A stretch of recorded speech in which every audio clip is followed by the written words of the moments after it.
Peggy 18.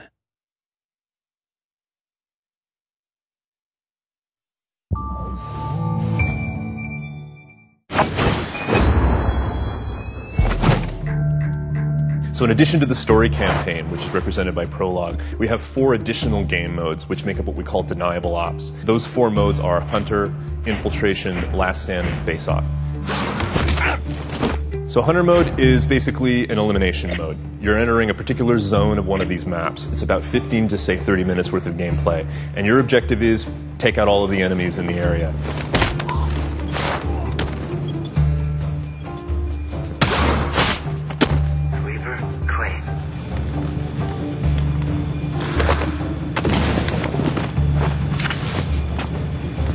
If you slip up or if you get a little too noisy, maybe you're not as stealthy as you need to be, of course reinforcements will show up, and that makes things a lot more difficult. Target spot! We also want to make sure that players have a chance to pit those skills against one another.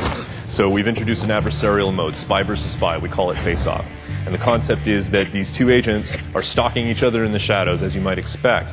But in order to add a certain element of strategy to it, make things a little more complicated, there's also an enemy AI element.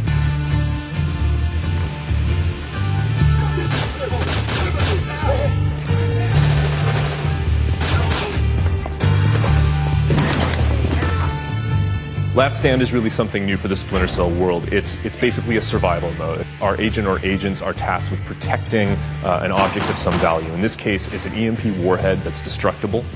And the AI enemies that are coming into the world have really one core objective, and that is to take out that EMP warhead and destroy it, to damage it to the point where it's not repairable.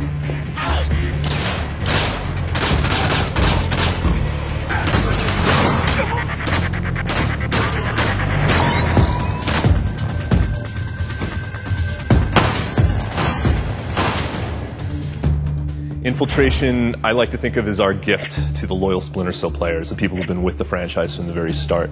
It's pure stealth gameplay, which means if you get detected, it's game over. And as you would expect, we introduce a lot of security ingredients into that mix. So we see cameras, we see turrets, we see lasers, all of these elements which help make things a little more difficult for the players who are trying to move through this space without getting spotted. Tango down, neutralized. With all of these new gameplay ingredients and new mechanics that we're giving players to try to use and explore, we want to reward those players that are using those tools. We want to reward the players that are being the completionists and are exploring every corner of the game.